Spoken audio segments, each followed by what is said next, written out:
BN Sports is presented by Dunlop and the all-new Sport Max Q3 Plus. Now you don't have to sacrifice mileage to get top performance. Dunlop Q3 Plus. We're back here at MotoAmerica at Barber Motorsports Park, and the grid is full of activity before we get going racing, so I think it's time for me to hand it on over to Hannah, who's going to take us for a little bit of a grid walk. Take it away, Hannah. I'm here with Josh Hayden. Josh, you finally got the bike set up how you want it. You know, you're starting from the front row. How does that boost your confidence going into today's race? Oh, a lot. You know, it's I'm super excited about going into this race for sure. You know, I just got to thank everybody at Yamaha, you know, the whole crew, Bryce, Mitch, all those guys for working so hard trying to get this bike ready. And we finally got it where we want it. I feel like I'm at home, and I think we're all ready to go out and fight for a win today. And just gonna try and be patient, be smart, and be there at the end of the race, and hopefully we can pull off a win. All right, good luck. Thanks, Josh. Now, one guy I'm really interested in talking to is our Superstock 1000 race winner and champion, Matthew Schultz. You're starting from the front row today. How exciting for you. The championship is already secured, so what are you thinking of doing today? Are you going to try and stay on Roger's tail or what? I'm definitely going to the car, but the planning is done, so I'm just having fun riding now and just seeing what we can do. It's been really positive practice and qualifying, so we'll take it as it comes. So, yeah, just about having fun. Best of luck to you. He sounds really, really calm. Maybe that's a good sign going into this afternoon. You know, Greg and Jason, I bet our predictions are right. Doesn't look like we're going to have time to catch up with Roger, our pole sitter, but okay, let's see. 7th pole this season for you, Raj, and you always say the race is where it actually counts. What are you going to do today to make it count? Get a good start, obviously, and then just put my head down and try to put in some fast laps and see if I can get a gap. But these guys are fast and they know when the race is and they usually step up, but I don't know, we'll have to put the hammer down right away and try to make a break. All right, best of luck to you. Thanks, Roger. All right, thanks, Hannah. Thanks, Roger. Thanks, all those guys. Jason, I talked to Tony Elias not too long ago, and Tony feels like the pace that he has, unless he gets up front or close to the front early, Roger Hayden might pull away from him. Now, Matthew Schultz may have something to say with that, Josh Aaron as well. Roger has to get away on this one as we look at this grid because he's got a couple of guys that want to rough him up early on. Tony Elias, Josh Hayes, Bobby Fong on row number 2. So Fong coming in some mid-season or late season form. Danny Essley, Jake Gagne, Hayden Gillum rounding out row number 3. Yep, then we got Jake Lewis. Had a good lap with him today. Talked about that for a while. Jason Pablo, David Anthony. He's back right again. He's on phone this season. He's been really good with some of the practice and qualifying. Bryce Prince. Max Flinders, Henry Reedman has come down from Canada. Great to see him. I remember him coming here and riding along with us in the past. Sylvain Verrier, All-Star there in the middle of the road. And Martin. Yes, I do. About our friend Kyle White. And then on the back row there is So there's a look at our Dunlop starting grid and a good look at the reigning champion, Tony Elias. Doesn't get to wear that number 1 on his bike until next season. I haven't gotten word whether he's actually signed with Yoshimura. I haven't heard. I think it's a foregone conclusion at this point where he wants to be. And those riders working in out. Roger Hayden, he's been in this position before 7 times on the front row. He definitely knows how to get a good start. This is going to be a very interesting race because here you have a rider, Josh Aaron, who's on the front row. He's filling in for the injured Cameron Beaubier on that Monster Energy Yamaha factory racing machine. He's trying to make another name for himself, as well as this rider right here, Matthew Schultz. And Matthew, he's indicated to me like he's running these guys for 5 laps, so he's going for the championship. He's kind of backing down. I want to see what that might be. It looks like that helmet got watch. That thing's going to start flapping around in the warm-up lap. I don't think that's for it. But that's frustrating for the rider. I'm not sure what John Aaron is head about right now, but they're on their warm-up lap. And yeah, it's going to be an interesting race today because with Bobby Fong in there, generally gets pretty decent starts. Schultz gets good starts. But I see Marcio. Josh Aaron, I know, also gets starts. But Raj has shown such pace all weekend. Just try and do it right I think here. it could be another one of those races where Raj can get out front and control the pace a lot. And we'll look at my keys to the race here. Roger's fastest all weekend long, every session so far, including our qualifying, of course, as he starts on pole. And I think that he's going to be able to get out front and set that pace early. And it'll be interesting to see how the Superstock riders impede some of the other Superbikes. Schultz, real podium threat. See, I did put it in there. Yeah. So I wasn't totally going back on my predictions. Yeah. I think he is a real podium threat, as you, myself, and Hannah have all predicted him to try to get that Yamaha Westby bike up on the podium. And really, the guy's riding so well and so free right now, which is good after winning that championship last week. And I wanted to say something about Hayden Gillum. We all saw that horrendous accident that he had at Pittsburgh, and all this kid does is work hard. He's a very understated young man, a tremendous, tremendous talent. And I talked to him yesterday. He was really happy with how things had gone, even though he's still hurt, his wrist is still hurting him. But he's going to be coming from the third row, Greg, so I'd love to see him get up there and do some battling himself. A physically demanding racetrack is Barber Motorsports Park. As riders are done with their warm-up lap, they will take their grid positions. And once everyone's set, you'll see the red light go on. Let's go down to Hannah, who has our Motul last-minute report. Now you may notice on the grid behind me, we're missing Kyle Wyman, the number 33 bike. He had a bit of a get-off this morning. He was on the podium last weekend, but unfortunately, he's withdrawn from the race this afternoon after discovering that he fractured his T6 vertebra. So unfortunately, he will not be racing today. We wish him all the best, and hopefully, he'll be good and ready to go for next season. All right, thanks. That's the Camber YCRS KWR rider. He is out of this one. So the grid is set, and once Marshall clears it, we're ready to go. Can Roger Hayden get the start that he wants? Keep your eye on the 24. He's known to be a jackrabbit starter. Here we go. Roger Hayden with a good launch, and his teammate Tony Elias follows in right behind him. And then you got Heron. Look at Josh Hayes trying to go up underneath Schultz right off the bat. So Roger was having trouble getting his launch control starting, and it distracted him just enough that he got it on, and then the light went green, and he was able to get that great start. Tony Elias, though, from that second row, a tremendous start by him also. Let's see, he's going to get challenged early by Josh Heron as they head down. And look at, same with Josh Hayes. They're both trying to go to work on the riders in front of him, and Josh Hayes has got by Schultz. Now, Matthew just needs to just kind of relax a little bit, go with these super bikes, and then he can try to do something with them at the end of the race. Yoshimura Suzuki's Roger Hayden up over the jump. His teammate number 24 right behind him. And it's Monster Energy Yamaha Factory Racing Machines. Josh Heron ending the season for his old team where he won a Superbike title. Josh Hayes up and out of the saddle for a moment. As was Schultz. The thing is that Josh just didn't look like he was trying to get that bike turned, and it just didn't look like he could get the bike to finish the corner the way he wanted it to finish the corner. But you can see Josh Heron is all over the back right now of Tony Elias. Josh Heron, number 2. Schultz trying to go underneath Josh Hayes back there. Been a rough little second half of the lap for Josh Hayes. Look at that. That's some good riding between those two guys. Josh Hayes was given a little bit of room by Schultz. He's going to go back past him as they come down the front straightaway.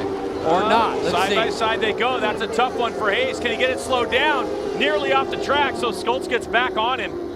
And you can see it's that little bit of extra motor, that drivability of the Superbike versus a super stock machine that allowed Hayes to get up alongside of him.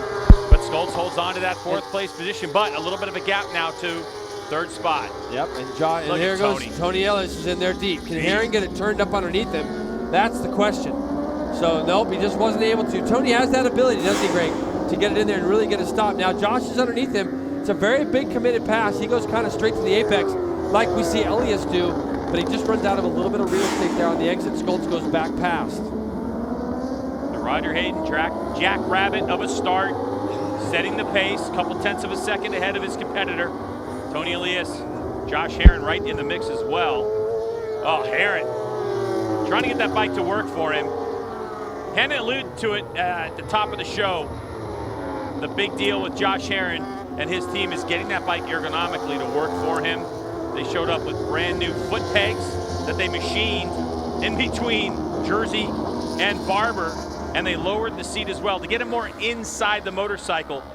So Josh Heron realizing that compared to Cameron Beaubier's setup, Beaubier likes to be a lot more on top of the motorcycle and a little bit more compact. Josh Heron likes to be inside the bike and a little bit more room. We're talking about the number 2. And you can really see the setup differences. You really can't see how Cam rides it compared to how Josh rides it. So both ways work though, Greg. And you can see right now, Josh Heron. Oh, somebody's down there in the back. No, somebody, so there was somebody else down. Red flag out. I don't know if that's... That crash was not the red flag. Yeah, Sylvain Barrier is down, we were hearing. Yeah, Josh Hayes. Josh Hayes. I thought it was Josh Hayes. I didn't want to say it, but it looked like it was Josh. As you can see, Sylvain Barrier. Oh, and Hayes' bike is on there you fire. Go. That's pretty much, unfortunately, been Josh's year. And, you know, it's a real shame to me. He just hasn't been able to get himself adapted to the bike the way I think he'd like to. Now, Sylvain Berrier is down in Charlotte's Web, Greg, so it'll be interesting to see what happened there. And you can see Josh Hayes is just so frustrated.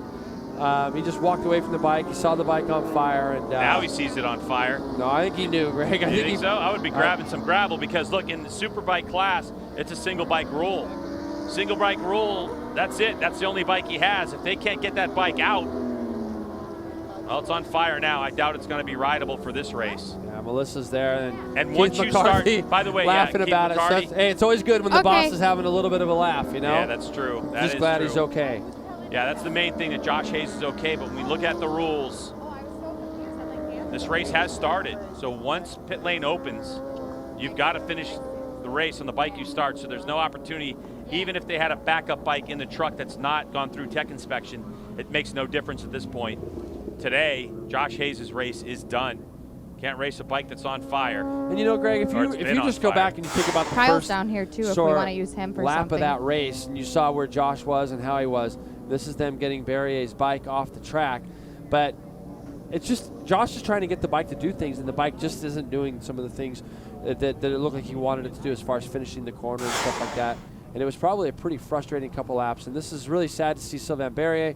It's great to see him moving. That's the main thing. Sometimes, Greg, when you go into these gravel traps, it starts catching body parts.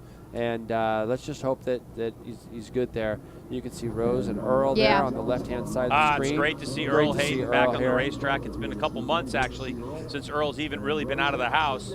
And his eldest daughter. Okay, you want me to get Tony? He's Jenny, sitting on the wall here, but Dice telling her, who's a nurse, telling her dad, you got to get Tony's out of the house sitting on and the breathe wall. some fresh air. Yep, go breathe some race gas. He loved it yesterday. He's like, man. Look at Josh. He's like, it's on fire. It's okay, guys. I'm just going to take it back to the pits. And yeah, see, he knew it was on fire. Kyle's down here. He's running. The thing is that Josh, he never gives up.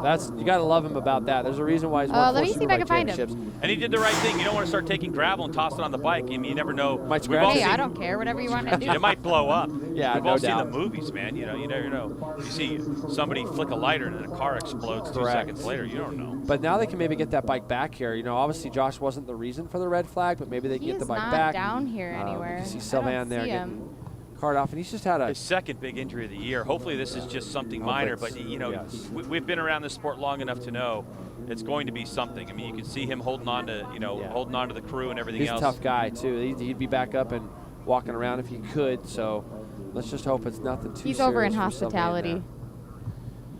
Fans looking on. What's going on? We're going to take a break here in just a minute, as we are going to probably have a full race start when this thing gets sorted out in the Motul Superbike and Pizzazz Superstock 1000 class.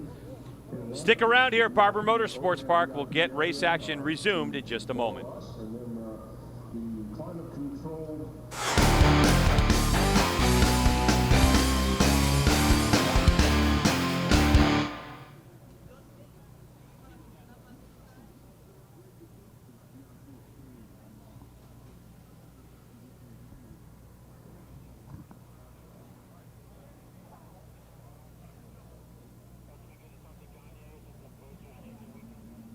Okay, yeah. Let me see if he's down here.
Barber Motorsports Park here in Birmingham, Alabama. We're under red flag conditions for the MotoAmerica Superbike and the Zaz Superstock 1000 class. It is the Honda Championship of Alabama. Alabama presented by Genuine Roasted Chicken. And so what's going on now is that, let's take a look at a replay of the start on this one, because when things got going, we thought, oh, we're going to have a really great race going on. And it was Roger Hayden, left part of your screen, who got a good launch, but his teammate, Tony Elias, worked his way straight up into second spot right away. And that was something that Tony was looking for. We talked about it before the race started, that if Tony can place himself right behind his teammate Roger Hayden and not let him get away, Tony might have the pace to run it. It's just a motorcycle that's a little bit flatter in terms of setup than Roger Hayden's motorcycle. It doesn't turn as well as Roger's bike. And if you look right there, left part of your screen, you can see Josh Hayes off his motorcycle. So he lost the front coming through that corner, and then the bike went off into the gravel trap. Must have either blew a line. Doesn't look like the tank is punctured at all, but a hot motorcycle with a full fuel load early on in the race, up the flames it goes. So Josh Hayes can ride his bike back. They can take a look at it, but chances are usually when the motorcycle catches on fire, that something's going to go wrong there. But Josh Herron in the mix, he was running right up front on a podium position. Now, I mentioned this is the Honda Championship of Alabama, presented by Genuine Roasted Chicken, which of course is the title sponsor for Jake Gagne and his team. And Jake Gagne, is with Hannah right now. Hannah? And he's the lone Honda in the field. Now, after a little bit of a crash yesterday, your bike was in pretty rough shape. It's looking a lot better right now. Tell us about the start of the race for you. Yeah, this roasted chicken road race factory on is looking a lot better today. I gave these guys some serious work last night. They were here all night rebuilding this bike because I made that mistake yesterday. So and we're changing another Penske shock here on the red flag. So these guys have just been nonstop working, and I just really appreciate it for them. And yeah, I got off to a decent start, but I think I was only two quick laps there. We'll see what happens at this restart. I'll try to get a better jump and try to get up with those boys and just push the whole way. We'll see what we can do. Try to get this Honda up there close to the front. Thanks, Jake. Here's the thing, Jason, about Jake Gagne and his team. They were there up until 5 a.m. fixing that motorcycle. Basically, his backup bike had swing arms. It's a big deal. They only have one of those made it. Some electronic pieces and so on and so forth. And I was talking to his main guy today, and he said, look, when you have a rider like Jake Gagne, his attitude is so good.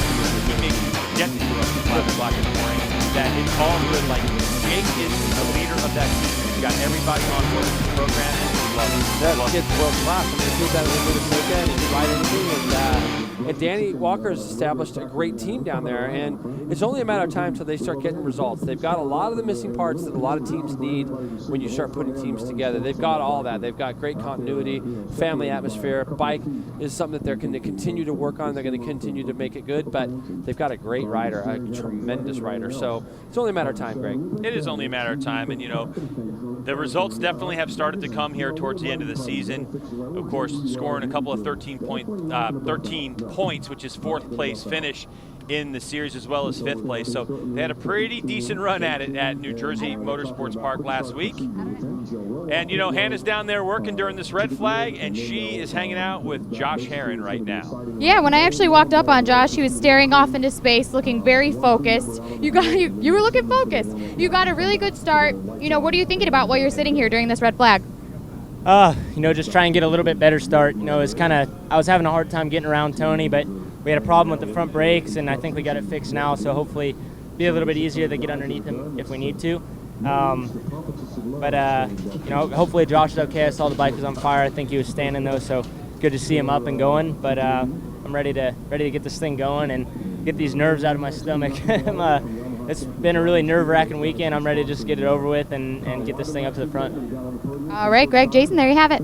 I mean, that's a good point. I mean, now you know, it seems to me that once you strap the helmet on and the race gets going, the nerves go out, right? But now he's stopped, and he's got a whole nother opportunity to get nervous again. And people wonder what it's like to get back on a bike after a red flag and things like that. And you saw a great illustration of it there. Very antsy. You know, he has his thoughts about him, but he's ready to get it going again, and he wants to, especially if the crew have been able to fix any kind of little problem that he had. It's just going to give him a lot of excitement. I think he's showing a lot of confidence. I think he's very excited Okay. about getting the race going. If you're joining beIN Sports just now, we're under red flag conditions for the MotoAmerica Superbike class, Pizzazz Superstock 1000. The championships were wrapped up last week at New Jersey Motorsports Park. Tony Elias, the Spaniard, taking the MotoAmerica Superbike class #1 plate, and South African Matthew Schultz in the Pizzazz Superstock 1000. So this race weekend is really about a couple of things. It's about adding to the tally, about how many things I'm going to be saying during the Night of Champions banquet Monday night about these riders, but also with Matthew Schultz and his team. They're going to be going to the Superbike class, and you know they have something to say. Matthew is a very talented rider. As we look at a Josh Hayes fan. Okay, I got It's Hayden. his dad there with the Yama Loop hat on, I believe, Greg, and they've got a suite just underneath where we would normally be commentating. I saw them all there, and I got to run by and say hi to everyone, but a lot of the family and stuff are here this weekend. His mother, Marcia, her sister, so Josh's aunt, is here for the very first time after 24 years of racing motorcycles, Hayes. He has his aunt. All right, under red flag conditions, we're still have Hannah working down there, so let's go down to Hannah, who's got more. I'm here with Hayden Gillum. Now, Hayden, after some bad luck at the Pittsburgh race, I've seen you walking around with a wrist brace on. How has that affected you on the grid and on the racetrack this weekend? So far this weekend, it hasn't really done anything to me yet. New Jersey, it got pretty tweaked in race 2, so I started wearing the brace just to help it around while I was just walking around. So no, it's been good. This weekend I'm feeling really good. It's my best qualifying of the season in 9th, and worst start of my life also in the first start. So hopefully we can just get off the line a little bit better on the second one. All right, Greg, Jason, hopefully he'll get a better start. Nothing better than qualifying the best all you have all year and then get a bad start, poor guy. So, but you know, he's going to get another chance at that right now, and I'm sure he'll redeem himself. Race fans looking on with some binoculars to check out what is going on under red flag conditions. So while MotoAmerica assesses the situation and teams have an opportunity to change something on the motorcycle within the rules, they'll do that. Number 69 by TOBC, that is a rider who won a race earlier on this year. What? Did you see that Danny was on the back end No of that one, lead group, because by the Josh way? Hayes Yeah, I isn't did. here. He was right there. Yeah, I he was got just a great start. Yeah, he just was going to say something about him too, and then Josh had let's his see. incident, and Sylvain had his incident. Okay. But Danny, you know, a racer's a racer, and that guy has definitely always been that. And he was trying to get on the back of that lead group with those guys. And you know, all the talk about Matthew Schultz that we've done, you get a good look at Tony, his sister there in the background. But yeah, Danny was trying to go with those guys as well. Tony Elias got the jump Oh, we he only have wanted. 3 minutes till the This is restart. Tony, though, I mean, if he got a lap and a half under his belt, I'm sure he came in and told the crew, hey, let's make another change. So, again with the championship, I've said it all year long. Dan. Not only does it take fast riding, There's only 3 Tony minutes Elias till the has been restart. absolutely on fire this season. We've talked about this, right, Jason? Yeah. So here's the deal with Tony Elias. We've had 18 races so far this season. Yep. Yeah, I know. I love those That's guys. good shirt. I know. It's the best. 18 races this season. Tony has finished 17 of those races. In those 17 races, he's won 10 and finished second in 7. Guy's never even finished third. Yeah, it's crazy, isn't it? It's truly amazing. This rider right here, Roger Hayden, got a couple race wins, 8 second-place finishes, 4 third-place finishes, and he was on the track. He was on the right track. We've talked about it beginning last season, how Roger said, I just want to be there at the end of the season, you know, to be in contention for the championship. But then by the time we got to the 13th race of the season, which was Sonoma Raceway, things went completely sideways, unfortunately, for Roger Hayden, and disaster struck with a couple of DNFs. So Roger Hayden, looking for another great start on his Yoshimura Suzuki, a 2017 model introduced by the manufacturer Suzuki, and a lot of work for the Yoshimura crew to do. Yoshimura USA, based in California. Yeah, okay. I love it. a little bit more artwork. Yeah, they're the leaders in development. So that's artwork. If you come to Barber Motorsports Park, it is hidden and in plain sight all over the place. Exactly. And it's funny because when you ride in here, you know, say one time a year or twice a year, I'm always looking around for those little things. I saw across from the lake, which is on the outside, it's kind of around to the right where you're looking at right now, this Roger Hayden flag. There's a manhole cover that's been there for years. Now all of a sudden, there's a little head sticking up with a manhole cover on top of it. I saw it, and you're exactly right. You just kind of drive in here, and there's this little subtleties of things that you see all over the place. That you see, and they've got a new waterfall here as you come through Museum Corner. There's a lake over there. They've got a nice new waterfall over there, and but the lady hanging under the bridge, I think that's a pretty good one. As those guys go ripping off into turn 8, I believe it is, Greg. They go underneath that bridge, and she's just dangling from the top. Yep, she's hanging onto that bridge and just dangling those shoes. A good look at Monster Energy Girl, who gets to hold the umbrella for factory racer Josh Herron. Now, Beaubier's here. Cam Beaubier is here. If you didn't join us during the Bein Sports Connect broadcast earlier for Super Bowl, Beaubier's doing the right thing. He's enjoying the air conditioning. His right shoulder is in a sling after his surgery. More of the great artwork scattered throughout Barber Motorsports Park. And of course, the museum. You got to come check out the museum. I mean, this has got to be a destination. Wherever you're watching, anywhere in the world, you've got to come to Birmingham, Alabama, and check out Barber Motorsports Park. Is that the best viewing in the house? That's pretty good there. Yeah. Yeah, pretty good. There's a look at Charlotte's Web. So that's why we call it Charlotte's Web. That's the big statue of the spider. That riders look at that when they're coming down into that corner. Number 5. It's pretty spectacular. All right, so pit lane is open. And my guess is, even though we didn't see it from race direction, that we'll be under a quick starting procedure, which will mean they will get a sighting lap. They'll grid, wait a minute or so, and then they'll get a warm-up lap and go. Yeah, and they won't be long on the grid, like you say, Greg. These guys will, your sighting lap in this particular case, you want to get out there and go on this sighting lap only because you want to try to get as much heat in the tires, because you're not going to be sitting on the grid for very long. Then you're going to get another very quick warm-up lap. As you can see, Danny Eslick accelerating his way out of the pits. And here's Alistair Hugenboozem. Is that how you said it, Greg? Hugenboozem, right? Hugenboozem. I remember you and Hannah talking about it. Yeah. And saw him going through. He just says, call me Hoogie. Call him Hoogie, huh? I'm like, I'll give it a go. Bryce Prince on the 74 on that Hudson Motorcycle HelmetSounds.com entry. Motorcycle out of Bakersfield, California. Not the season he really wanted. Started with a different team, and now he's on this deal. Still trying to get used to the 1000 motorcycle and get it dialed into his preference. We don't get to talk about that rider nearly as much as we'd like to. Very talented racer in his own right. Number 74. Just behind number 11. Superstock 1000 champion, Matthew Schultz. I think that first start there is going to give Matthew a lot of confidence, knowing that he was able to just go with those guys. Got a little tussle with Josh early, Hayes that is, and I think it's going to give him some confidence now, knowing, okay, I'm ready to do that again. That was kind of fun. I want to get that again. Now you can see the difference between how we would normally do it. There's just one crewman from each team out there just to kind of mark the spot of where they're starting, and then they'll remove themselves pretty quickly, and we'll get another quicker warm-up lap, and then we'll be ready to roll. I think the big question is Josh Herron. If he can run with Tony Elias like that, and they quote-unquote fix the brake problem that he had, and he's able to go underneath Tony Elias on the brakes, and if there's one rider that's not scared, it's definitely Josh Herron. No, and I made note. You know, he said, I'm going to be patient and be smart. If Josh Herron's smart and patient, he's capable of a lot of things. I mean, that kid can ride a motorcycle, and if he can let things kind of come to him just a little bit, I think that's going to be really good for him. You made the call, by the way. Matthew Schultz got that strap up. Got you it don't want back that down, thing did he? flapping around. Yeah, that thing whips your neck around and hurts. Yeah. Josh Herron. Could Josh Herron take this opportunity on this factory motorcycle and convert it into a race win? That would be something special and something great to talk about. Danny Eslick letting everybody know that he's going to be one of the last away, which he is.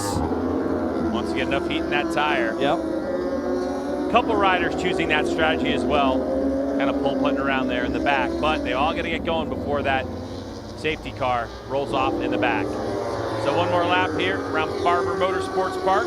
18 laps to go in this race. Roger Hayden was leading the way from Schultz, Herron, Tony Elias. Josh Hayes is going to be out of this one. If you're joining us and you missed it, Josh Hayes had a little tip over there a couple laps into this race. Coming through the very fast turn number 3, off into the gravel trap it went, and then it caught fire. Single bike rule in Superbikes. You have to finish the race you started on. As soon as the pit lane opened for the very first sighting lap, many minutes ago, that's the bike you have to finish on. So Hayes will have another go at it tomorrow. Josh Hayes, a question mark about his future. He does have a contract with Yamaha. The question is, what will he be doing? Will he be the full season factory Superbike rider? Will he go into a test mode with some wild card rides during the course of the season? We just don't know. There's so much to consider.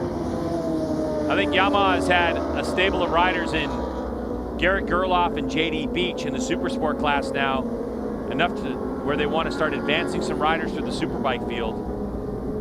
It's hard to argue with the results that Josh Hayes has gotten over the course of his career. 62 Superbike race wins for Hayes, and he's out of this one. And still competitive. He's not an uncompetitive guy, you know. Oh yeah. So I think Josh being a wild card rides, those would be great, but Josh likes to ride a lot. So he'd have to still be on a motorcycle quite a bit. He likes to do that for his timing and so on. So the rider's getting regridded here. And let's see if Tony does the same thing he did before with that start, Greg. Race number 1 of the weekend for the Motul Superbike and Bazaz Superstock 1000 classes. Start number 2 when the lights go out. Good launch from Roger Hayden, and Tony Elias laps right onto his tailpipe. Same thing, isn't it? Josh Herron slots there into 4th, and Matthew Schultz with Danny Eslick right behind him. Right there. The only person we're missing, looks like a carbon copy restart. The only person we're missing is Josh Hayes. Bobby Fong in the Kawasaki trying to go underneath him in that fast corner. Look how good Raj is. Raj is so good down out of turn 3 through turn 4. There you go. These guys getting into that Charlotte's Web. So many different lines that you can choose down there. Now, if I know Danny really well, he's going to do everything he can to stick on the back of Matthew Schultz right now. And you can see those guys, a little 5-rider breakaway already. A lot closer Tony Elias is than the first lap. So Tony with a good launch coming off the jump, though. Rear end got a little sideways. Jake Gagne, Genuine Roadster Chicken Honda, on the back of Bobby Fong. Quicksilver, latest Motorsports Kawasaki. A little bit of a break now. These top 5 are starting to roll out. Danny Eslick coming off of a race win a couple of races ago. Yeah, that was a great race win for Danny Eslick. That's something that TOBC team needed to do, and they've been wanting to do. They're, again, a hard-working group of people. Michelle Lindsay's got a good staff down there. And again, a great ride. Look at Josh Herron trying to ride around the outside of Tony Elias right now, and he does it, Greg. That is a good move at Barber Motorsports Park. Oh, it's Herron. He gets a little sideways, so does Schultz, but he's going to hold on to it. There he goes. So into second spot goes Josh Herron. He's given the traction control all the work to do on that one. So that's a veteran Barber Motorsports move. Yep.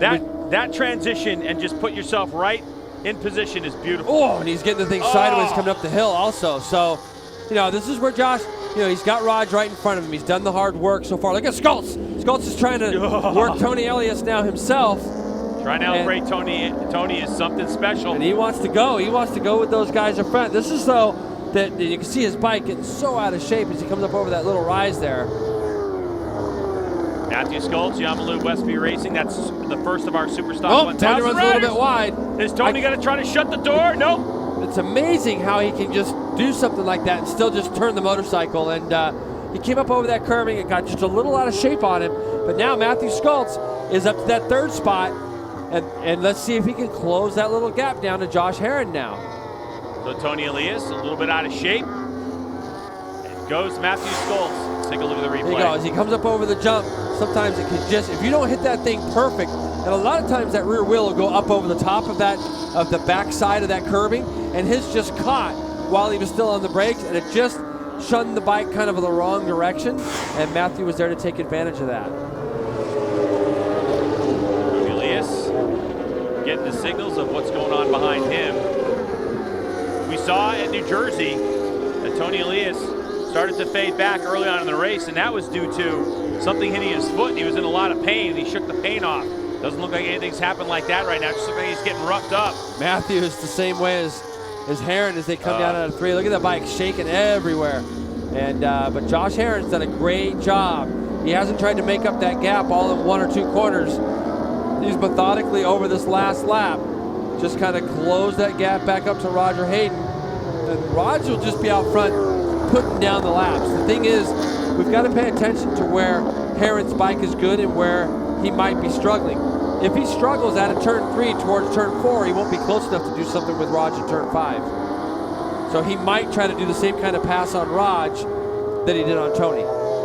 It definitely looked good when he got by Tony Elias. It was looking good through 11, 12, 13, 14 area. And that pass he put on him in 15 was pure money. Now watch, Josh is going to carry a lot of roll speed. He's going to run it out there just a little wider than Raj. But it allows him to kind of keep this roll speed up a little. And he's not close enough this lap. But the lap prior, 2 laps ago when he did that to Tony, he was able to close kind of up along the outside of him and then just complete that pass as they headed down into that last turn.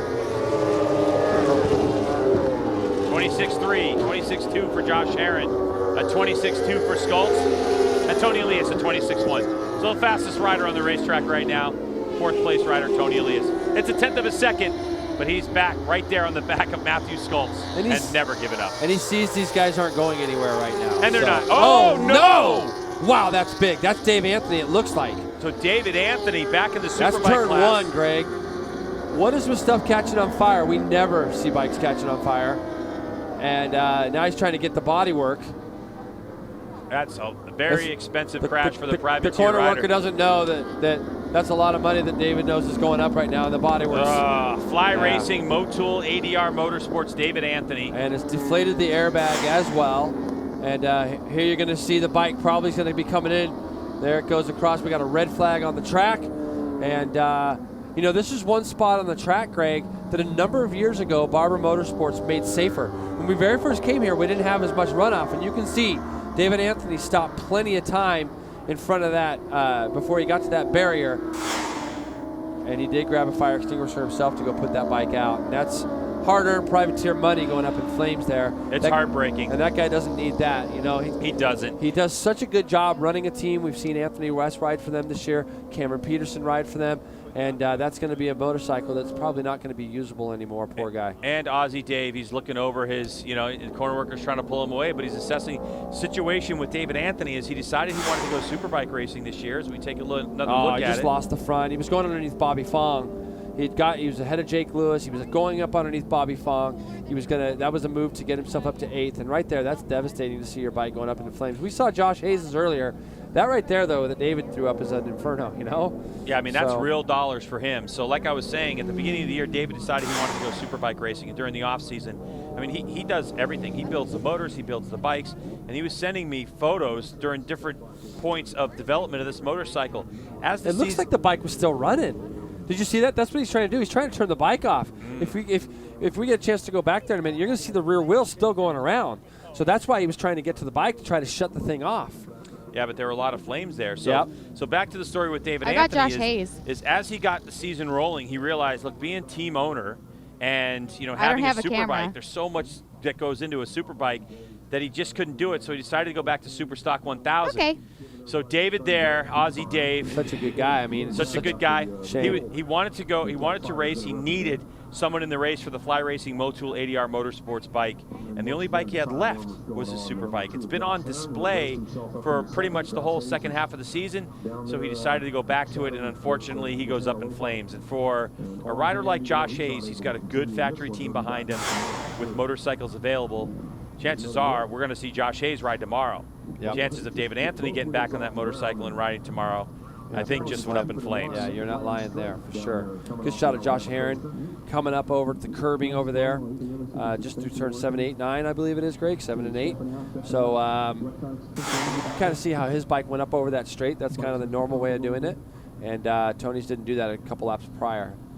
Allowed Matthew to get underneath him. Well, we've had 2 bikes go up in flames, and each time it's caused a red flag and race stoppage, and we've gone back to the pits. Roger Hayden was leading from Josh Herron. We'll get it all sorted, and we'll come back to Barber Motorsports Park on the other side to get race action back underway.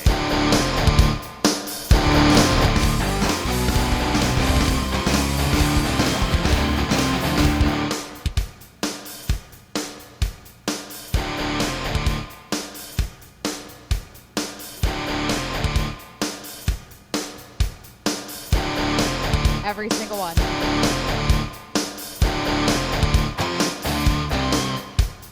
Great.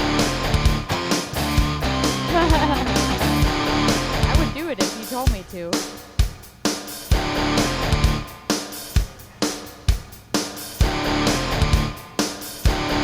Okay.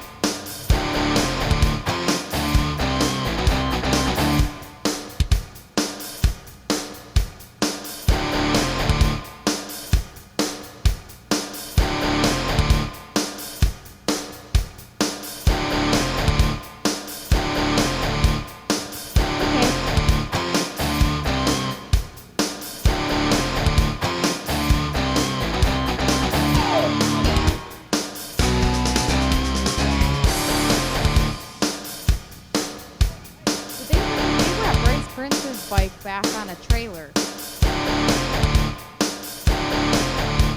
Okay, we'll talk to him.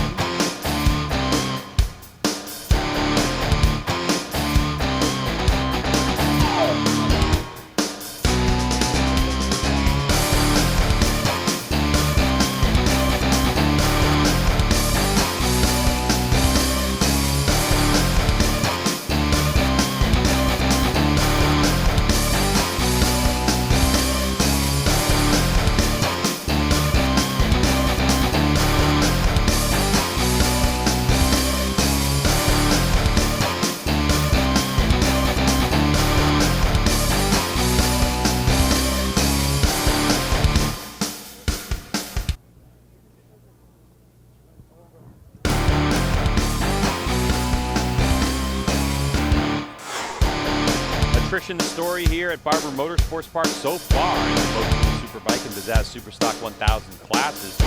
Sylvain Berrier went out early on and he was taking away the ambulance. We saw him moving, so we wish the best for him. Josh Hayes crashed early on. Bike went up in flame, caused a red flag. Bryce Prince, looks like he came back in on a crash truck, and then David Anthony. Yeah, just tuck the front there, probably trail right at the end of that turn. A bit hard, straight downhill, but man, that bike caught fire. And waiting for our air vents and all that stuff on fire. Might be a little bit of a cleanup break, so I think they got to bring more air vents in, clean that up, and you can see us trying to reinflate that. Well, Hannah has our first fiery crash victim, Josh Hayes. Hannah, take it away. Now, Josh, first and foremost, we're glad to see you're up and okay. Obviously, the bike is not as okay as you are right now. Tell us a little bit about what happened. You know, it's so unfortunate, but it's a part of racing that we all have to deal with. And it was early in the race. We had a lot of grip, so we had some chatter issues in that particular area of the racetrack that we had on the qualifying tires. And, you know, the boys were riding really good. I was trying not to lose time in that sector of the racetrack where I didn't feel like I was very strong. Leaned on it a little too hard, made a mistake, and tipped over. So, unfortunately, the bike just made it off the pavement, tumbled a couple times, and ruptured the tank. And then it was a matter of trying to get everybody to calm down for a minute so they didn't put the bike on the trailer on the racetrack where it was pumping fuel out of the tank and driving around the track. So it took a little bit of convincing, a little time, but we got them to turn it around, load it up in grass, and bring it in. So I just hate it for the team, Monster Energy, Yamaha, Yamaha Factory Racing. You know, they've been so good to me for so long, and I hate tearing up their motorcycles. It looks like Dave Anthony just tried to one-up me here, and I feel really bad for him. This is an expensive way to get rid of motorcycles, and hopefully we'll get a clean start here in a few minutes, and I'm going to do my very best to enjoy a race that I'm not in, enjoy watching it. Now, I know you have a lot of family here this weekend. How cool is that for you to end your season with all of them here supporting you and rooting for you? You know, I've been pretty lucky whenever we've ended seasons here in the South quite a few times. I won my first championship in pro racing in 2003 in Superstock here, and they were all here. And I won my first Superbike championship here in 2010, and all my family was here. So I'm lucky I've gotten to do it quite a few times, and it's great to have them all around. So extra difficult and disappointing to end a race like this with them up in the stands watching, and now so early in the race to tip over. I would have liked to have put on a good show for them, and but again, that's racing, and you know, I've been doing it a long time, so I know how it goes sometimes. So now I'll just come out here, and I'll be sitting next to Cameron supporting Josh Herron, and hope he looked good in that first start when I was out there, and hopefully he can continue that trend and do well for the team. Well, thanks, Josh. We'll see you back out there tomorrow. All right. I think there's no question, Josh, that David Anthony just one-upped you. Yeah, I there's think no that doubt. You can see in the background there, that was Josh crashing a little bit earlier. I'm going to try and get Bryce First round on Prince. the back of Matthew Schultz, and that's pretty good fire. I mean, Yeah. that's good. I mean, you could roast some Oh, he marshmallows is on that around. one, but And he ruptured the tank. I Yeah. thought you wouldn't want to get near David Anthony's bike when it was on fire. That thing was, I think it was going up pretty good. But it's great to hear Josh. He's obviously won championships at this track before. He's come and raced here a million times. Josh doesn't crash a lot, and but it is too bad that he fell over. And it was good. It's great that all his family are here. And he's thinking about the other series. Oh, Schultz giving us the double barrel. Yep, And double a nice barrel. smile. Nice. Yeah, what's up? It was nice for Hayes to think about, of course, the track and the other riders. He didn't want that bike to get out on the crash truck and start, spilling fuel all over the place. All right, well, unfortunately for the privateer rider, David Anthony on his Fly Racing Motul ADR Motorsports machine, his day went up in flames. Hannah? Now, we're glad that you're safe and you're okay and that you're back here down in pit lane. Unfortunately, the bike caught on fire. It looked like you tried to put it out yourself, because I know that's really expensive. Some body work and things are going to be pretty hard to replace. What does this mean for the rest of your weekend? Well, the weekend's done for sure. The problem is I was planning to sell those bikes to get home even. So I don't know. I'm stuck here. Pretty much that's what it comes down to. People don't realize what it takes. We don't make enough money to do this, so we're just out there trying our hardest, and most times spending our own money. And when you see your bike go up in flames like that, it's kind of tough. And I had to refrain from actually pushing the corner marshal out the way. I knew if I did that, I'd get in trouble, but no one was in a hurry to do anything, and they don't realize what's on the line out there. So yeah, did what I could on the track to try and put it out, but even I had to grab a fire extinguisher, and they wouldn't let me, and I just did it. So. Tell us a little bit about what happened, what caused the crash that caused this fire. Just pushing too hard. Kyle Wyman, I believe I think it was a mechanical, caused him to go down to the same spot, but it's quite bumpy in there, and just I've struggled all year, and I finally had some pace, and the guys in front of me were holding me up, so I tried too hard and tried to get past them too quick. I should have waited, but yeah, it sucks to crash out of when you finally got some pace and doing what you know you can do. All right, well, we are glad that you are safe and okay, and hopefully we will see you next season. Thank you. All right, so you can hear the disappointment, David Anthony. I mean, that is just, and he's not even playing around. I mean, getting those bikes sold was a big deal of trying to get some of the funding back from his season and get home. And he's got a big, I don't know, big but I rig could he's get gotta Bryce get Prince. home, and it's tough. There's no easy way around it, and David's been battling with himself a little bit this year of should I be riding, should I not be riding. The guy still rides amazing. Like, he shouldn't self-doubt himself as far as his riding ability goes. Then he put Anthony on the bike, West. I think that gave him a little bit of confidence to know that he was going the right direction with certain things, and but to see the bike go up in flames like that isn't really fair. I feel bad for him, and that thing was that thing was really engulfed. I don't know if I've seen a bike burn like that in a long time, as big as that one was burning. It's been quite a while. And it's he might be an Alabama resident now, like you said. You never know, poor guy. Another rider listed as a DNF did not finish is Bryce Prince. He's with Hannah right now.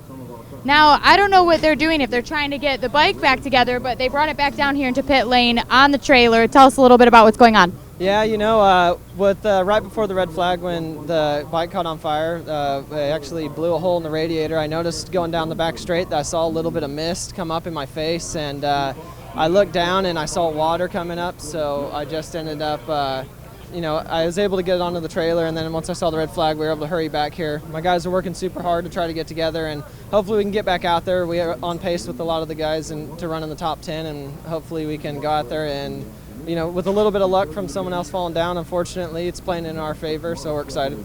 Yeah, sounds like this red flag's a blessing in disguise for Bryce Prince. Yep. All right, that's the Hudson Motorcycles HelmetSounds.com rider. Bryce. Glad it didn't go down. I'm glad to hear you didn't go down. Me as well. So. And sometimes, Greg, you might see a little bit of mist or something, but oh, by the way, he did go down earlier on in the weekend, Jason. Yep. He came up over, come onto the front straightaway, and the bike wheelied, and then the front locked up, and he ended up crashing on the front straightaway. The bike hit the deck, and he slid on his stomach and blew his leathers wide open. And so it's good. I'm really glad to hear that Bryce Prince didn't lay it down. Yeah, absolutely. It's good to see that. And his team will try his best to get that back together. Just seems like every race Raj tries to win is hard. It's just hard. Like, I was just thinking the same thing. It's never simple for this guy. It's always, even at Pittsburgh, it's like he was leading, and we're all like, oh, Roger's going to look, maybe he's going to finally win the race. Red flag. You know, poor Hayden Gillum goes out and crashes. One of his Owensboro boys, you know, goes out and tips over, and then he's got to go redo it all over again. So, and, you know, both times now he's led from the start. Barbie's got his helmet on. I think there's only a couple minutes till the restart. Do you want me to still try and Fans talk to him? checking online to see what's going on. Well, you know, you can always watch BN Sports on BN Connect on your third screen device, whether that's a phone or a tablet. And, of course, we have social media as well. Everything's at BN Motor. You know, you can go check out our Twitter, our Instagram, and our Facebook on at BN Motor as Tony Elias gets a little bit of a Coca-Cola in him. So a little blast of energy for the Spanish rider, the reigning MotoAmerica Motul Superbike class champion. And, of course, we race tomorrow as well, Jason. We have race number 2 coming at you. And then the program on Monday is most of the riders and teams are staying around Monday as we take a look at the air fence. So right to the right of your screen, that white and blue, that's the air fence, and you can go to the Road Racing World Air Fence Fund and actually donate to the air fence that helps protect these riders. So it's another piece that did its job. Didn't have to get it for David Anthony like you mentioned because that air fence, but it helped Kyle Wyman, who David Anthony mentioned earlier on, who had an equipment failure. And air fence really helped Kyle he's talking to Wyman's Josh crash Hayes. You want me to talk to earlier him? on in the day before Super Bowl qualifying, and we're happy to hear that Kyle, in the long run, is going to be okay.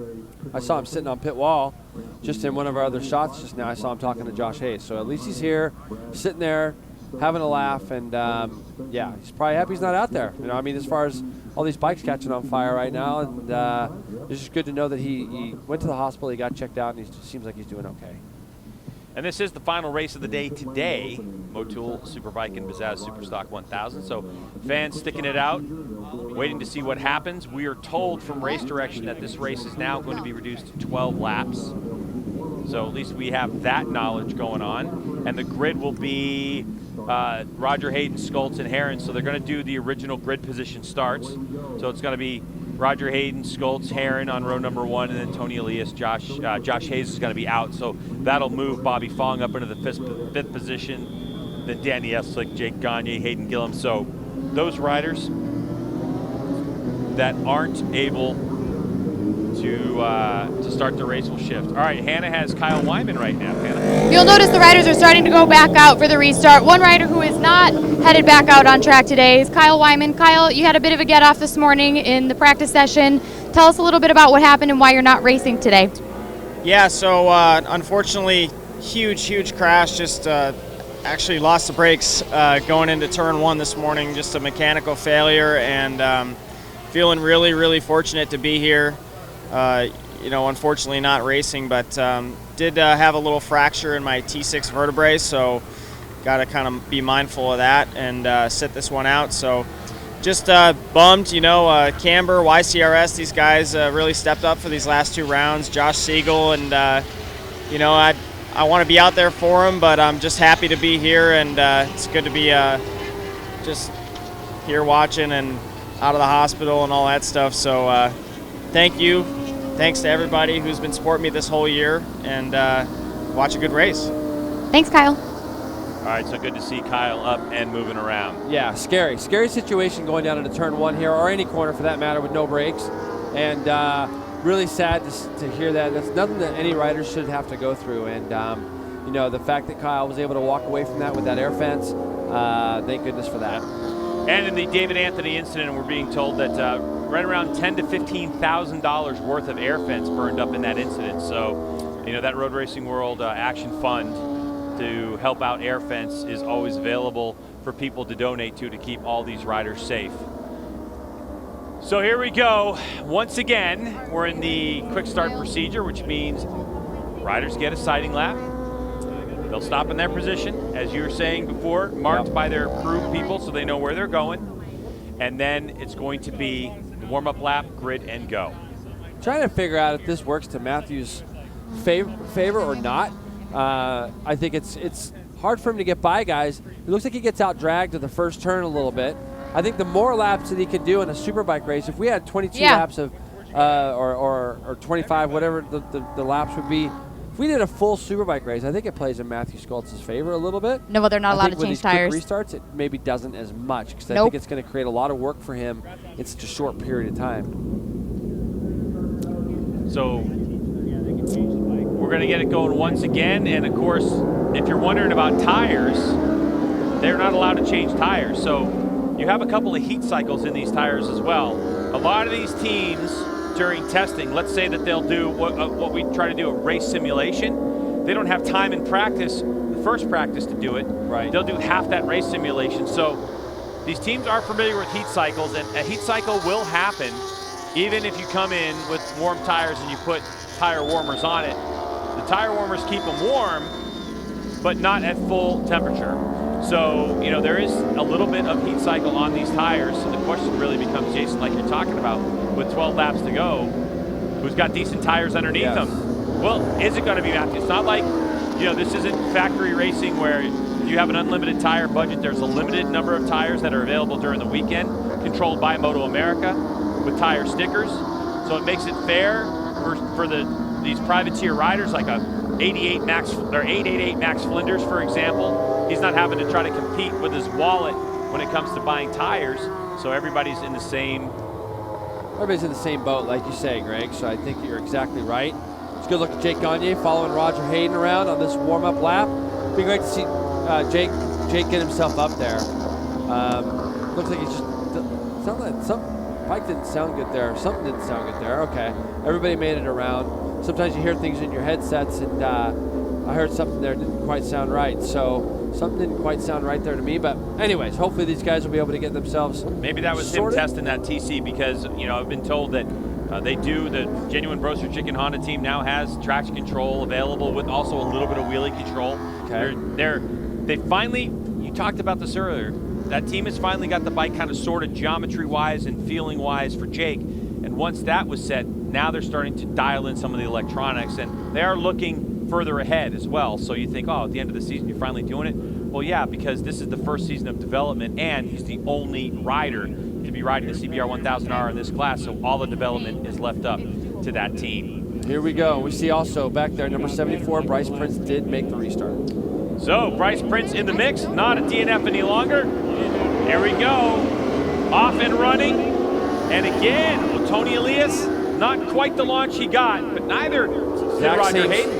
Exact same start as last time, except for now we got Bobby Fong up behind Matthew Schultz instead of Danny Eslick. So, but it's Raj. This is where Raj has been good right out the bat. He pulls away coming up this hill, and you can see it. He just pulls out way just a little bit coming up over the top. Josh Herron's going to try to go to work right away on Tony Elias. He's not quite close enough this time by. Josh Herron, the third rider in your screen. Bike moving around quite a bit under braking that time around. Maybe waiting for the tires to get some more heated before he throws a shot. And again, we don't know if Tony and his crew made a little bit of change to his motorcycle or not to get that bike to settle down. Lost a little bit coming over the jump there. Yep, Raj just looks pretty solid. Watching him in practice yesterday afternoon, I actually went out on the track, watched him in practice, was just able to click off the laps pretty easily. He'd sit some time in the pits, come out, bang out a few fast laps, and look very consistent doing it.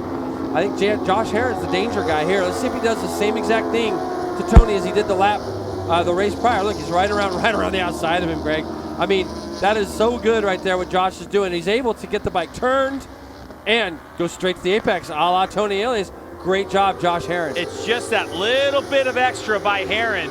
He waits that moment to turn it, but Elias is trying to fight back early on. But we know turn one's a danger zone. So hard to pass somebody on the brakes going into turn one when they're kind of the same speed as you.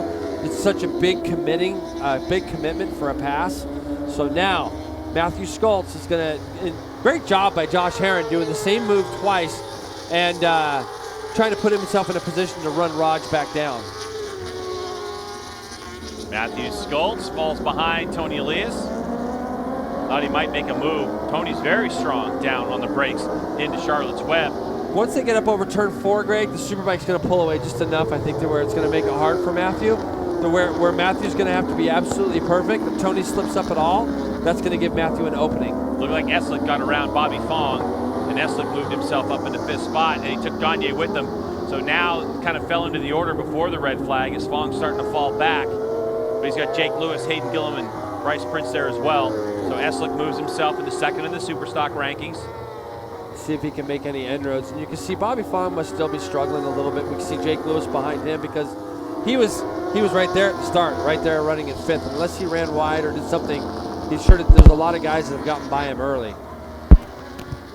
Yoshimura Suzuki leading the Monster Energy Yamaha factory racing machine of Josh Herron, the fill-in rider for Cameron Beaubier, our Superbike champ the last 2 seasons. He's had to give it up. Tony Elias, who's in 3rd spot on the Yoshimura Suzuki. Then Yamalu Westby Racing's Matthew Schultz on a Pizzazz Superstock 1000 machine. That team heading to the big class for next season. We talked about those class changes as well as the Pizzazz Superstock 1000 class comes to a finish, a conclusion tomorrow's race. There will be a stock 1000 class, and rules are out about that, and that's a very stock 1000 class. There's still some details to be decided with that, and discussion going on who will be eligible to ride that class. But definitely check out @BNMotor for more details, as well as MotoAmerica.com. So right now, just looking at the lap times, 26.4, 26.1, 26.3. Everybody's in the very, very low 26s, and then you got Jake Gagne, who's just a tick off these guys at a 26.9. These are the laps that Raj can just run consistently. Now, if Josh Herron doesn't start thinking about trying to do something with Raj pretty soon, we know what Tony Elias is going to try to do. But see, through here, Raj kind of opens that up right at the end of the turn. Raj kind of gets out by where Josh is, so it's going to make it a little harder for Josh to do the same pass on Raj as it was for him to do it on Tony. Coming across the line, 26.4 for Roger Hayden. Name his last lap by 26.5, 26.5. Schultz, the fastest rider on the track, at a 26.3. He was able to do that because he was a little bit further back. You can see this. This is going over the jumps. You see how Roger's rear wheel came down on the back side of that curbing? That's when you know, when it does that, Greg, you can actually feel like you can pull the front brake lever on even harder if you have to. So it's almost an advantage to get the rear wheel up in the air in that particular spot. Davey Jones, crew chief for Roger Hayden. Roger's fiance Dana hanging around watching the racing.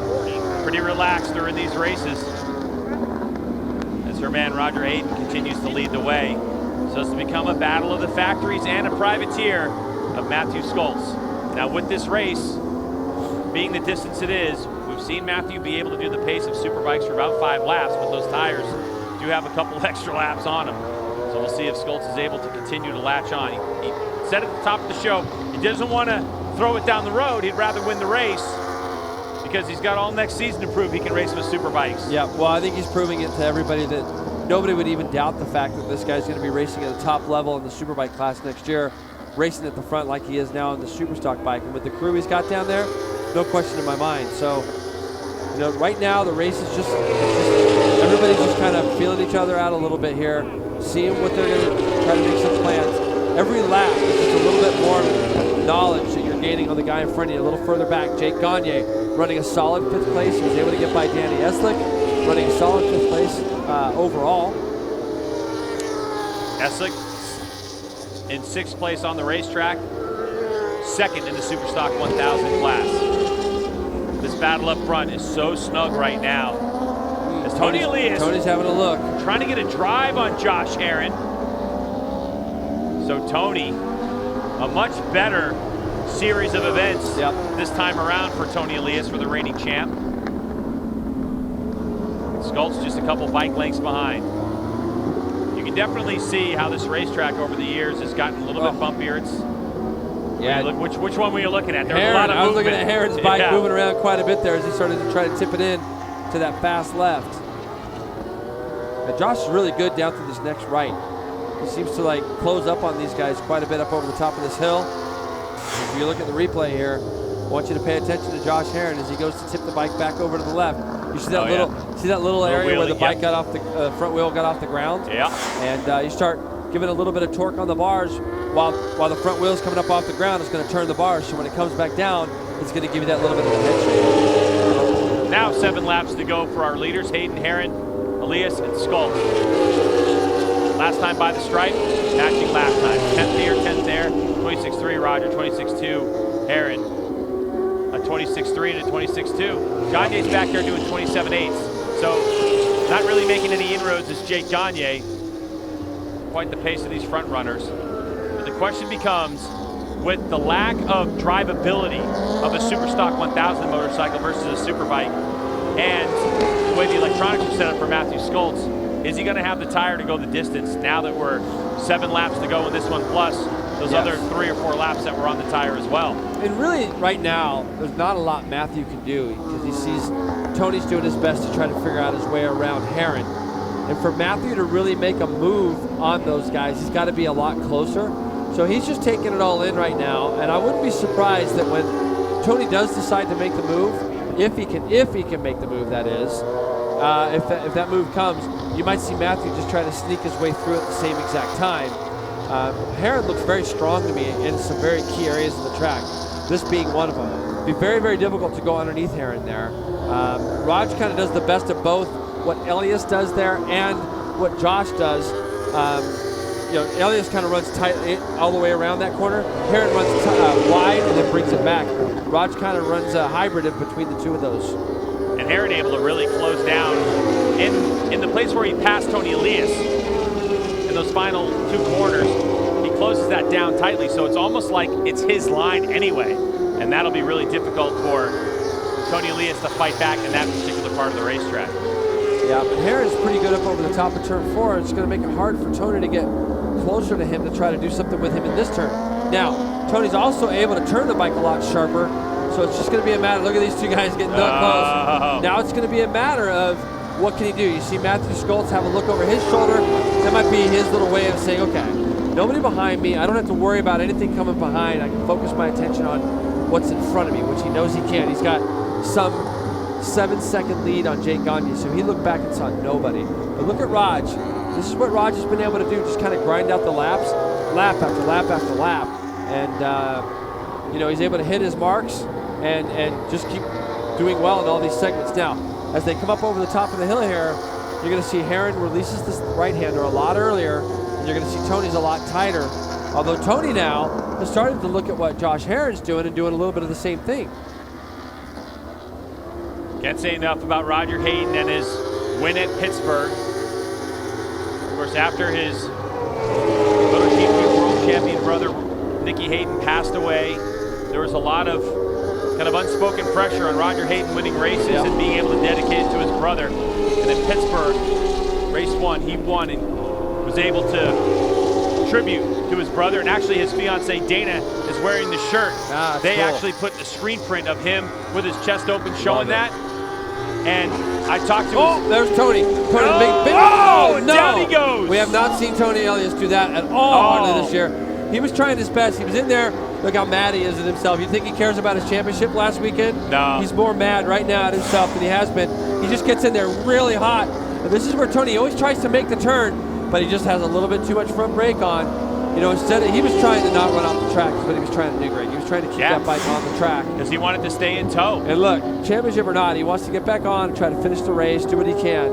And there's a look at Amar Bazaz. He's not giving up. No, he's no millennial. Nope. He's getting he's back not on letting and anybody going. else pick his bike up. Nope. Doing a good job. He's just mad at himself. He is, and if there's anybody who has commanded the front brake in this series, it's Tony Elias. So no question. I think you're right, Jason. He had the option to just go run it straight, but he was trying to get that thing keep turned. it on the track. And so now, listen, we talked about at the top of the broadcast 2 red flags ago. Matthew Schultz. Yep. Sitting in the podium position. He's sitting here sort of with 3 to go now, or 4 to go, sorry.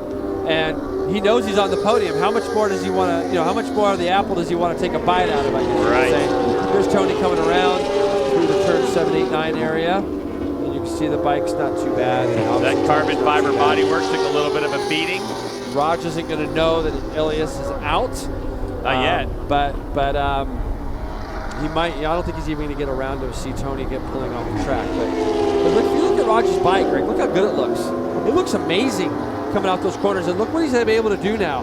He's starting to pull this gap out, and but his bike doesn't move, and it looks like Herrin's bike moves around quite a bit more than does that of Roger Hayden's. But props to Josh Herrin. I mean, it was just last weekend. It was like Wednesday before New Jersey when he got the call from the factory team saying you're going to be on this bike, and he climbed on that motorcycle and went, doing amazing. Whoa, I'm eating my knees right now. I'm not really comfortable on it.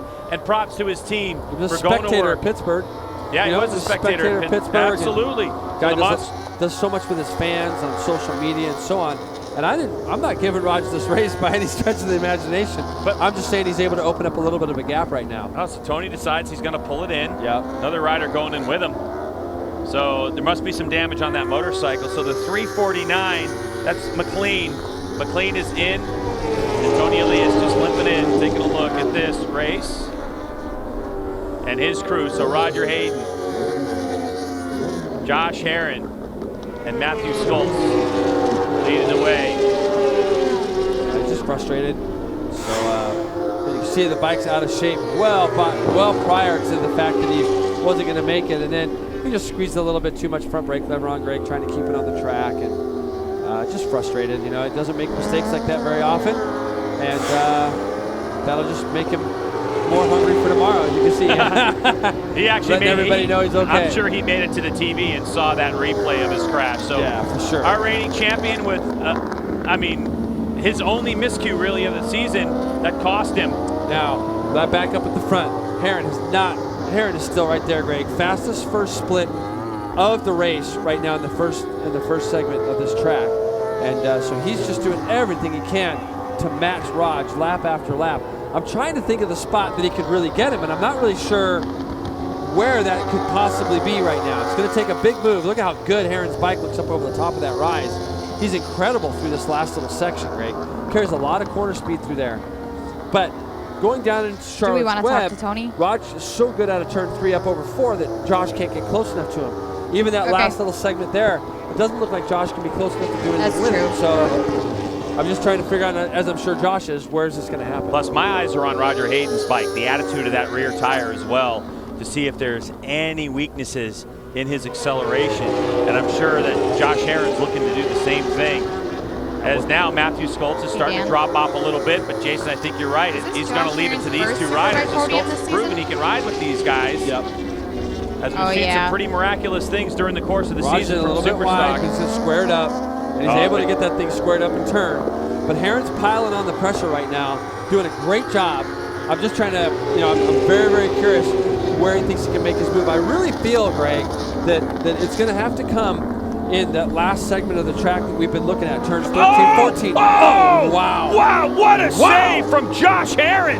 I mean, he nearly lost the motorcycle. And that, just like that, that's going to be his race. Wow. Whoa, whoa, whoa, whoa, whoa. And he did a good little wheelie on the egg. How is he still on this motorcycle? Save. What a save from Josh Herron. Here it is, Jason. Take a look. Go up over the curbing. He's going to get into this turn here. Let's see what happens, Greg. Sometimes you can lose the front. Yep. You lose the front. And it bounced. And it's doing it more and more and more.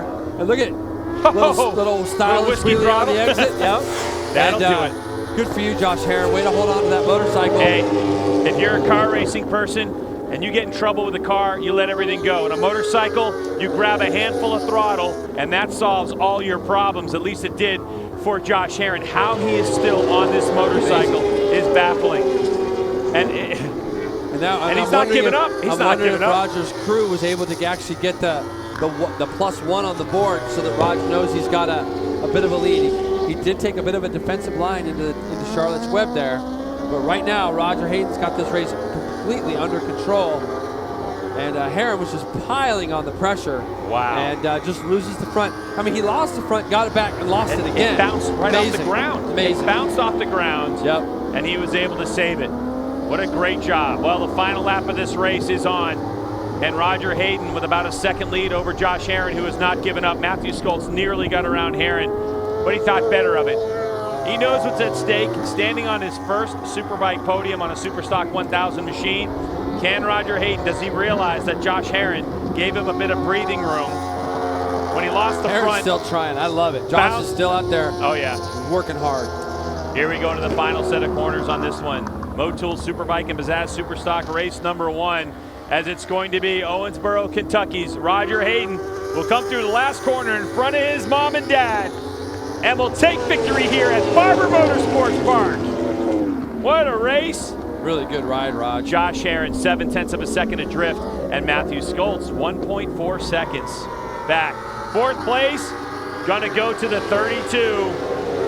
And Jake Gagne. And Danny Essing's going to get second superstar. And Hayden Gillum gets on the third. podium. I love seeing that. You called it. Yep, I was rooting for Hayden today, and I know he's been riding really hard. And Jake Lewis is going to be right behind him with Salvo.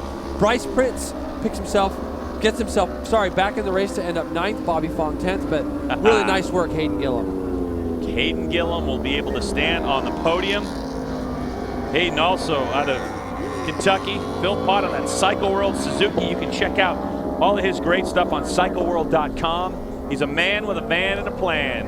And now, after a horrendous crash at pit race just a few weeks ago, he will be able to stand on the podium in the Pizzazz Superstock 1000 class. Hayden Gillum's best finish this season. He's had only one podium appearance. Mid part of the season, race number 8, which was Road America. He had a 3rd place finish, so this will be his 2nd podium appearance for the Cycle World Rider. Good job by him and Roger Hayden. Can't say enough about victory. Roger, he did everything right. He had to do it 3 times, Jason. Yeah, no, it's great. And I'm happy to see it because he, like I said, he's led every session this weekend. Done an amazing job, and can't say enough about this guy either, man. Seriously. Good for you, Josh Herrin, and great job keeping the bike up on 2 wheels. Why do I think he's going to somehow find that clip of that save and post that up on social media 50 million times? No doubt. And he might be able to make some changes for tomorrow and make some improvements. It does. I think we've seen enough fires. Enough smoke. I think we've seen enough smoke there, Raj, this weekend. He deserves it. What a win for Roger Hayden. And in those trees he's looking at over there, there's big signs for Roger up there. We saw him earlier in our telecast. You know, keep in mind that Roger Hayden's pace put the pressure on all the riders behind him and caused those mistakes.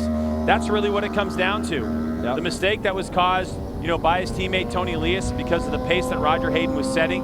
The mistake by Josh Herrin. So, did I pick Roger to win and Schultz to be on the podium? Did I do that? You double dipped. I You double dipped the chip. You double dipped the chip. You did, and you were talking about Hayden Gillum being on the podium. Yeah. So, all right, banner Y'all made me weekend look for good you. today, right? Don't break your arm patting yourself on the back. The doctors are busy here at the racetrack. All right, we're going to take a break here on BN Sports.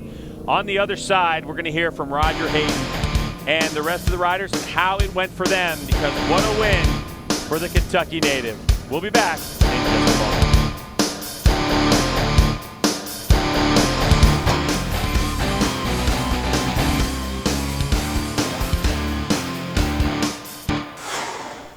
MotoAmerica on BN Sports was presented by Dunlop and the all-new Sportmax Q3 Plus. Now you don't have to sacrifice mileage to get top performance. Dunlop Q3 Plus. Oh boy, back at Barber Motorsports Park, and the MotoAmerica Superbike and Pizzazz Superstock 1000 classes just concluded. So many great stories all over this racetrack of victory and tragedy all at the same time, with some motorcycles going up in flames and red flags going on, but the reemergence of Josh Herrin on a factory bike getting it done with the exit of Cameron Bobier's injury from a couple weeks ago, Josh Hayes, and of course Roger Hayden flying the flag for Yoshimura Suzuki, Matthew Schultz on the Yamalube Westby Racing Yamaha, getting it done, his first overall Superbike podium. I mean, just so many great things to talk about in this one. Danny Eslick gets on the podium again for the TOBC Racing. Hayden Gillum in the mix. Jason DeSalvo finished 8th place, got his fastest lap of the race in an incredible race for 5th spot that saw basically the top guys all covered, or the guys in the battle for 5th, 6th, 7th, and 8th all under a second apart of each other. Anyway, let's get down to Hanu as Roger Hayden on an incredible 0.7 of a second victory. Now, Roger, it was very clear, even with 2 restarts, that you came here to win today. How did you stay so focused during the race? I just kept my head down and focused. It's the same for everybody. And, Josh Herrin rode a great race. I mean, hats off to him. I mean, he pushed me the whole way. And I got a bunch of friends and family here. My dad, my mom's here. So my first race my dad's been to all year. So this one's definitely pretty special. And just for the team, man, we all worked so hard. And, the other guys been winning more than us, and it was our turn today, and just put my head down and just kept pushing the whole time. All right, thanks, Roger. Congratulations. All right, so Roger Hayden clocking his 3rd race win of the season to the other guy's 10, who's the reigning champion. I like how he put it like that. You know, he's got a lot of perspective, a lot of respect, too, for Tony Elias. Tony really integrated into that family from years ago, from 2006, when Nicky Hayden won his championship, and his result that helped that happen. So, you know, it's really great to see Roger Hayden be able to stand on top of the podium. It's nice to see the different colors in Victory Circle, especially for the Yamalu Westby Racing team and what they've got going on. Matthew Schultz right now is just on an absolute tear, winning the championship now. And a perfect racetrack to do it. This racetrack definitely showcases a good setup, rider ability as well. And how about this rider? Josh Herron finishing 2nd today, just a couple ticks away from a win. Hannah? Josh, you mentioned earlier you had some butterflies during the red flag, but how were those butterflies when you almost came up out of the seat on the last lap there? Yeah, that was pretty gnarly. I think that's one for the highlight reel for sure. You know, thank my Dunlops for sticking in there for me. You know, I felt like I lost touch with Raj, and I caught him back up. something from inside just made me, you know, go for it, and I had it under control, and I went into that corner, you know, not pushing it hard or anything, and thing just let go. It's a pretty scary moment, but happy to bring it in, happy to get on the podium. Feels good to be fighting for the wins again. It's been a long time, so super happy. Congrats to Raj. You know, glad that Tony and Josh are all right after their get-offs, and hey, we'll be back tomorrow. All right, thanks, Josh. Congrats. Congratulations, Josh Herron. That was some save. I mean, absolutely incredible as he was chasing down Roger Hayden. And here it is, that moment. You can see loses the front, it slides, it bounces in the front end off the ground. You can see daylight, and then grab a handful. Unbelievable, yeah, really good save. You have no idea how that must have felt like. So let's take a look at here at the results. It is Hayden over Herron, Schultz, Gagne in 4th, Danny Essen. Now look at this. So 13-9, then 14 back. So you're looking at a couple tenths there to Jake Lewis and Jason DeSalvo. And then Bryce Prince is a solid points-paying position. He'll finish 4th in the Superstock 1000 race. His best result of the year. I'm sorry, 5th in the Superstock 1000. Is good result for him in this one. So Bryce Prince, after a whole radiator crew, gets a little bit of payback. Here's looking at the championship points. Tony Elias will wrap it up for Roger Hayden, 68. Cambovier, who's been on the sidelines for 135, and teammate Josh Hayden. Schultz gets a little bit back as he's trying to get 4th place. Hayes has another disaster tomorrow. Schultz might work his way up into the top 4 in the overall championship results. Right last. Well, that'll do it for us. From Barber Motorsports Park, we'll be at it again tomorrow. That red flags ate up a lot of our time, so we got to get out of here because coming up is the extra right here on beIN Sports. Jason Pridmore and Hannah Lopa, I'm Greg White. We hope you enjoyed the show. More coming at you from Barber Motorsports Park as the season wraps up tomorrow right here on beIN Sports. We'll see you next time for MotoAmerica Superbike Racing.